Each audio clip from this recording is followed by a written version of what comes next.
revise our chapter that I have already taught you, that is civics chapter number 2, institutions of democracy. So democracy, you all know about it. What is democracy, beta? Democracy, according to Abraham Lincoln, it is a system or it is a form of government by the people, of the people and for the people. So it is already we have discussed a lot about democracy in our last classes, in our first chapter. So today I will revise your whole of the content of institutions of democracy. So first of all, the first thing that we have discussed in institutions of democracy, that is universal adult franchise.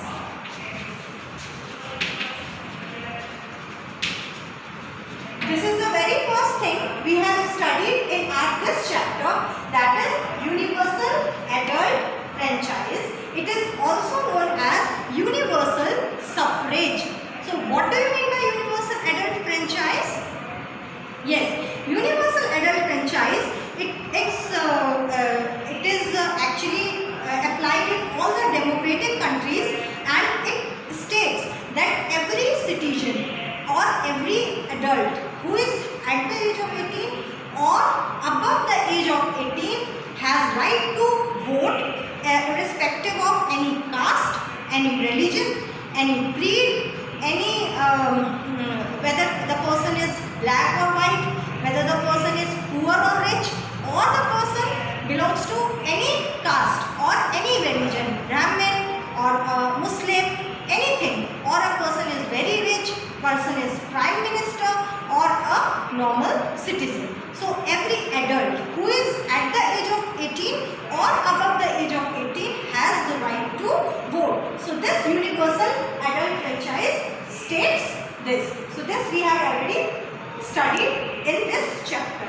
Now there are some of the importance of universal adult franchise. So what are those importances? Let me take a little bit of revision of that. So first importance of universal adult franchise is that it shows political equality.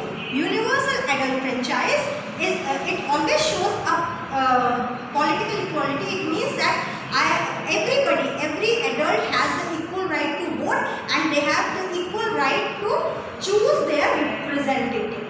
So this is the first importance of a universal adult franchise.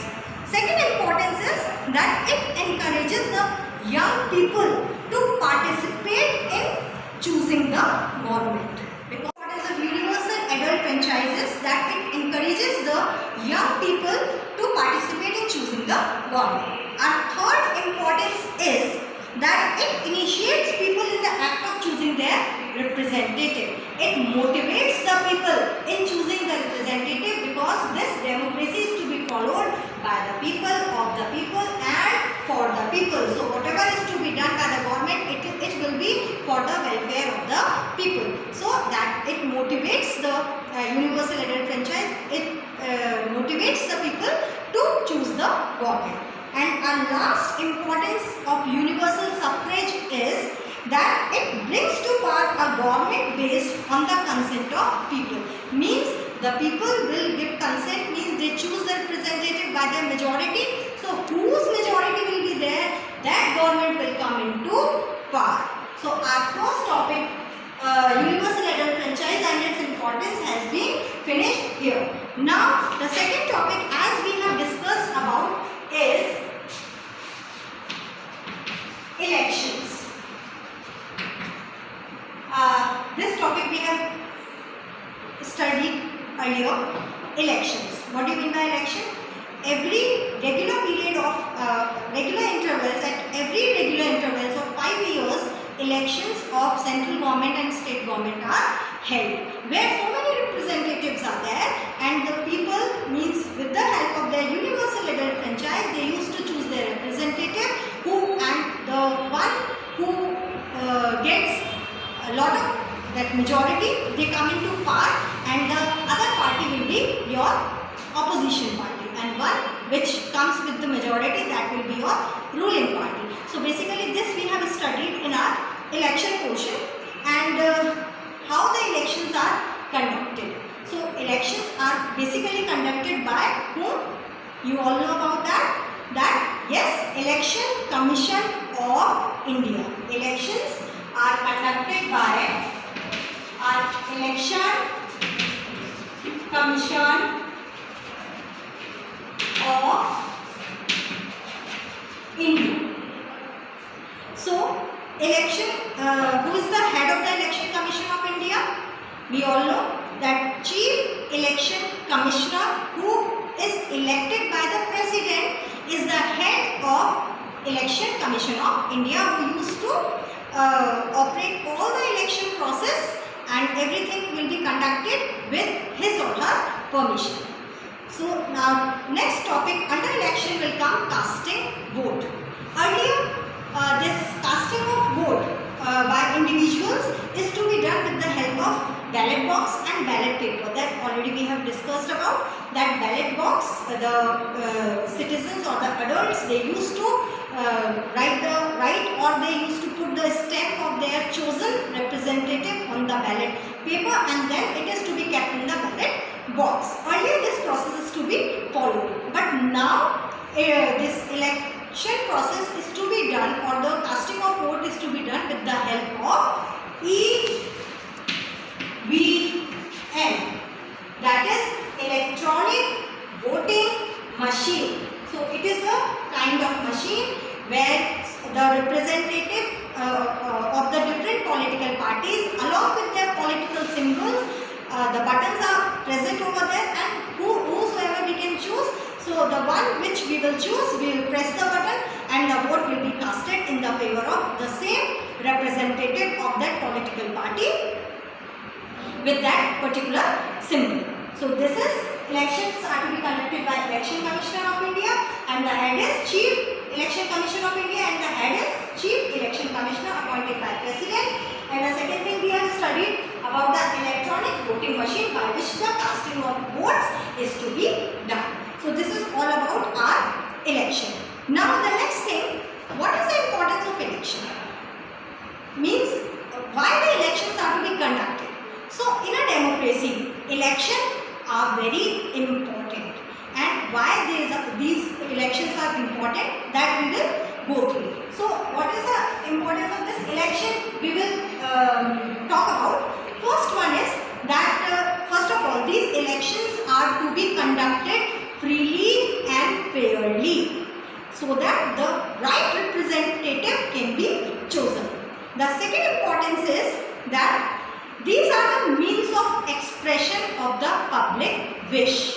It is a means of expression. Suppose I want to choose someone as my representative, or I want somebody as a government as to come in the power or as a government. So then what I will do, how I can choose them?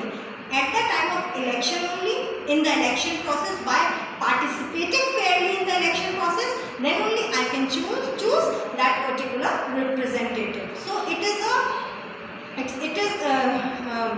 a means of expression of my wish, that whom I want to govern me. Next importance is that these are held at regular intervals. These state elections and central elections and the local elections also, these are to be held at the regular intervals of time, that is of 5 years. Now the next thing we have studied in this chapter is political parties. The third thing we have studied is political parties. So I know that all of you know about the political parties. There are so many political parties, like I give you some examples. We have Bharatiya Janata Party, BJP, we have Indian National Congress, then we have BSP, we have SP, we have RJD, we have R. So we have so many political parties with their different symbols. So what do you mean by a political party? Political party means a group of people sharing same political views on different concerns. ऐसा group जिसमें बहुत सारे लोग होते हैं और जो share करते हैं same political issue on the different concerns. So again I am repeating my definition that political party is a group of people sharing the same political view on different concerns relating to the nation. So this you all know about the political parties. We have two types of political parties, that is national political party and we have the regional political party. National political party is a political party which works more than 4 states, like BJP, Congress, these all are national political parties. And a regional political party is a political party which works within 1 state or 2 states or 3 states. So such a political party is known as regional party. Like for example, one example I will give you, the Telugu Desam of Andhra Pradesh. This is one of the regional party. The another example of this is All India Anna Dravid Munnetra Kazhagam. This is also a regional political party of Tamil Nadu. So these two examples are there. Now the symbols, you all know there are so many party symbols are there, like BJP we have lotus, then for the Congress we have this hand. So there are so many symbols which are to be approved by Election Commission of India, and these party symbols when they are approved by this Election Commission of India, it means that these party symbols are also very important for a political party.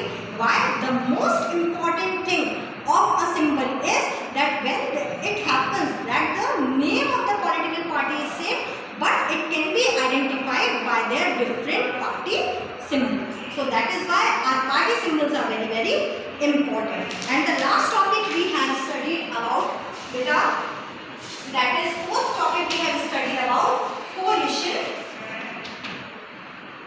government. I have taught you two things, that one is ruling party, one is opposition party. When there is no ruling party, when the party is not winning with the majority, then some of the political parties together they give their majority, and then such a government formed is known as coalition government. And one of the example I can give you, that is Maharashtra government.